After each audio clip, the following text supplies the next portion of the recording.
Free markets work according to supply and demand. When the demand is high, or the supply is scarce, the price goes up. And when the supply is abundant, or the demand decreases, the price goes down.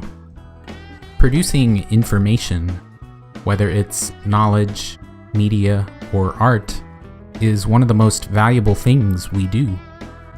And so the demand for good information is always high.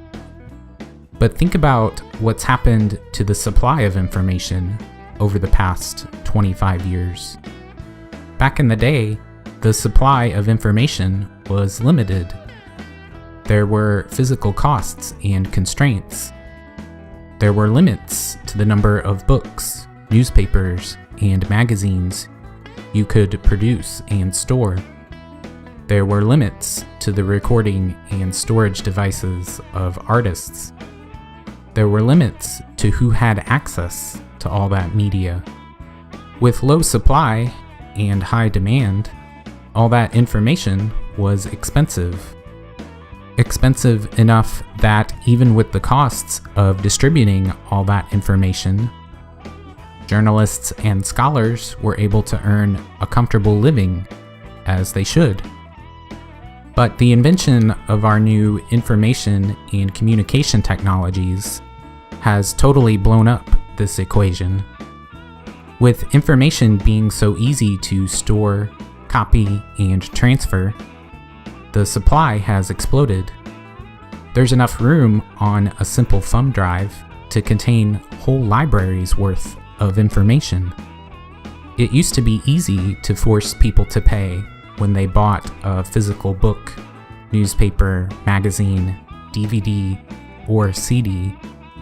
But now, with a little bit of effort and very little risk of getting punished for it, you can obtain pretty much any type of information you want for free. In short, the free market approach to producing information is failing.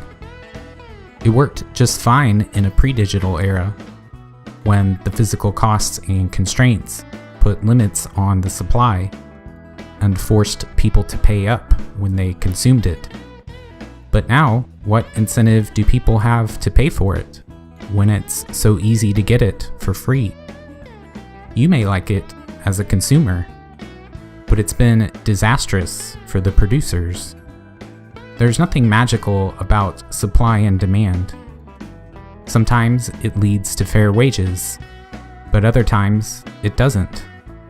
Sometimes people get overpaid for the work they're doing, and other times people get underpaid. We already know that certain people do really important work, but aren't compensated fairly. And now, the same thing is happening to our information workers.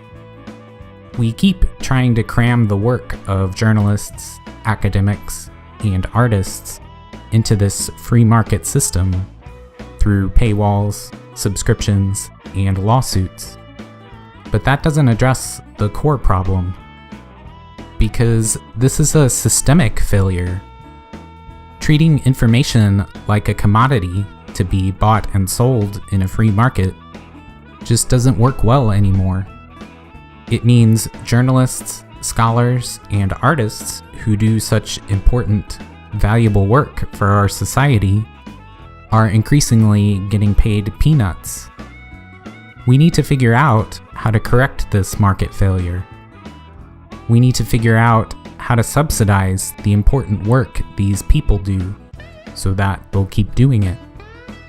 We need to think of information not as a commodity, but as a public good, like roads or lighthouses, created and maintained for the benefit of all, rather than something to be zealously guarded and charged a premium to access.